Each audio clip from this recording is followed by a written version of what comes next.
They whisper through walls. They breathe in the dust. They crawl in your thoughts. When your dreams start to rust, a blink, a twitch. Did you feel that stare? Something's been watching, and it's still there. Welcome to the dark, where the clips don't end.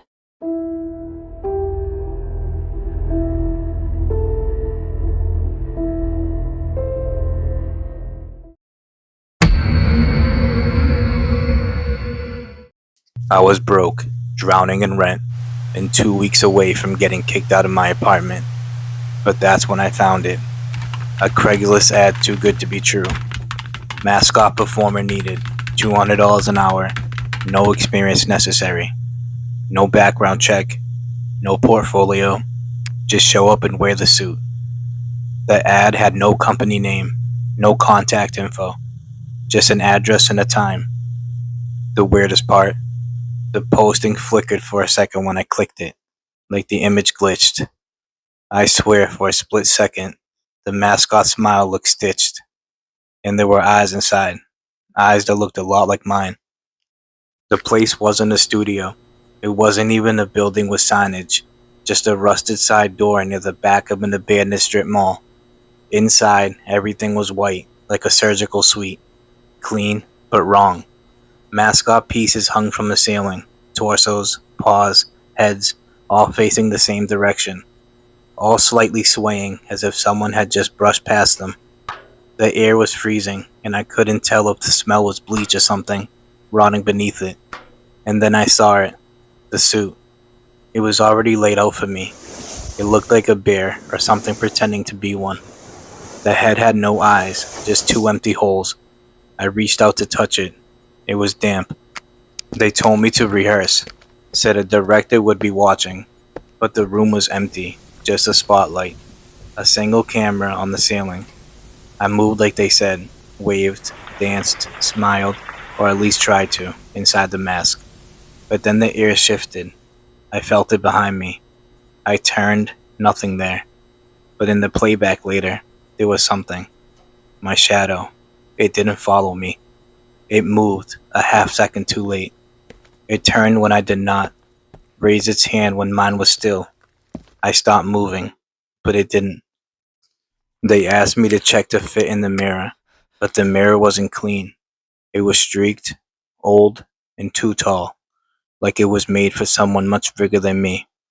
I moved my arm, the reflection didn't. I took off the head. In the mirror, I didn't. The suit was still complete, staring back, its head tilted, slow and curious. The eyes were empty now. They glowed faint red, pulsing, watching, judging. I stumbled back, and the reflection leaned forward. I tried to leave. I told them I felt sick. They said I was free to go and pointed to a hallway. But it didn't end. The same poster, smile wide for the kids, repeated every 20 feet. Same coffee stain, same tear in the corner. And then I saw it. The mascot. Just ahead of me. Just standing there. Not moving. So I turned around. It was behind me too. Exact same pose. Same tilt. I ran. But the hallway ran with me. When I got back home, I wanted proof.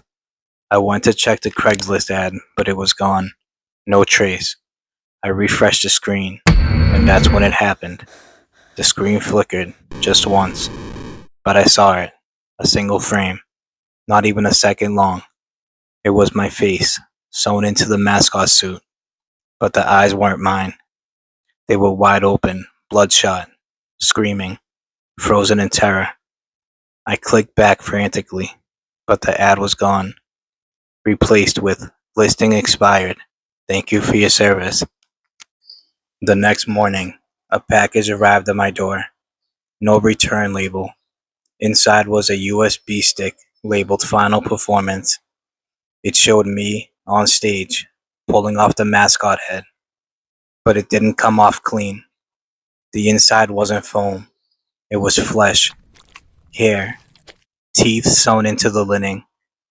My hands were covered in blood, but I didn't stop. I screamed, but there was no sound, just laughter, reversed, slowed down. Children laughing in a way that didn't sound human. The video ended on one frame, my face, inside the head, grinning, and behind me, another mascot, watching.